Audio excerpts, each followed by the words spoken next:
Friends, welcome to my channel. ఈరోజు వీడియోలో summer special healthy and tasty 3 రకాల fruit juices చాలా సింపుల్గా ఎలా చేయాలో చూపించబోతున్నాను. మరి ఇంకెందుకు ఆలస్యం, ఈ 3 రకాల ఫ్రూట్ జ్యూసెస్ ఎలా చేయాలో చూసేద్దామా? ముందుగా పపాయ జ్యూస్ని ఎలా చేయాలో చూద్దాం. సగం పపాయ ముక్కని తీసుకొని చిన్న చిన్న ముక్కలుగా కట్ చేసుకోవాలి.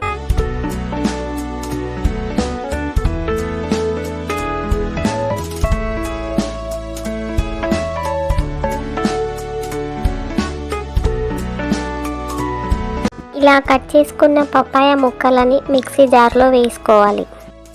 1 కప్పు షుగర్ వేసుకోవాలి. మీకు షుగర్ వేసుకోవడం ఇష్టం లేకపోతే బెల్లం కూడా వేసుకోవచ్చు.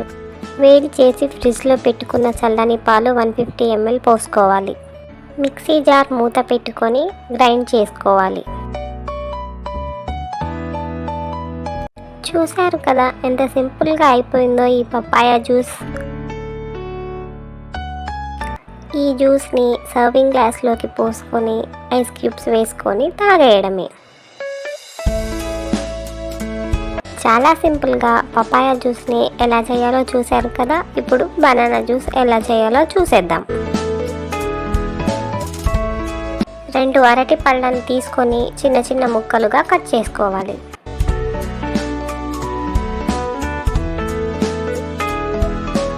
ఇలా కట్ చేసి పెట్టుకున్న అరటి పళ్ళ ముక్కలని మిక్సీ జార్లో వేసుకొని 1 కప్పు పంచదార, 150 ml వేడి చేసి ఫ్రిడ్జ్లో పెట్టుకున్న చల్లటి పాలు పోసుకోవాలి.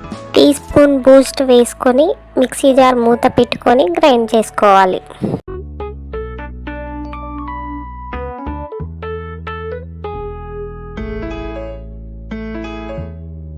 చాలా టేస్టీగా ఉండే బనానా జ్యూస్ రెడీ అయిపోయింది. సర్వింగ్ గ్లాస్లోకి పోసుకొని ఐస్ క్యూబ్స్ వేసి టీ స్పూన్ బూస్ట్ వేసుకోవాలి.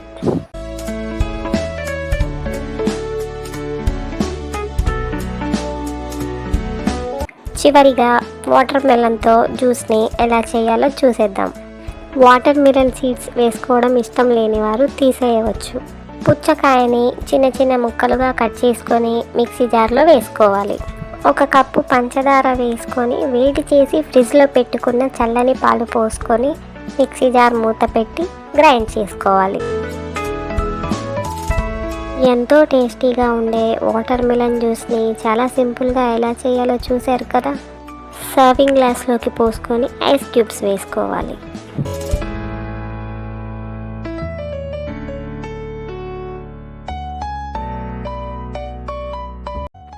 ఈ summer special healthy and tasty 3 రకాల ఫ్రూట్ జ్యూసెస్ చాలా సింపుల్గా ఎలా చేసుకోవాలో చూశారు కదా. మరి ఇంకెందుకు ఆలస్యం, మీరు కూడా ఒకసారి ట్రై చేసి చూడండి. ఈ వీడియో కనుక మీకు నచ్చినట్లయితే ఒక లైక్ చేసి, షేర్ చేసి, సబ్స్క్రైబ్ చేయడం మాత్రం మర్చిపోకండి ఫ్రెండ్స్.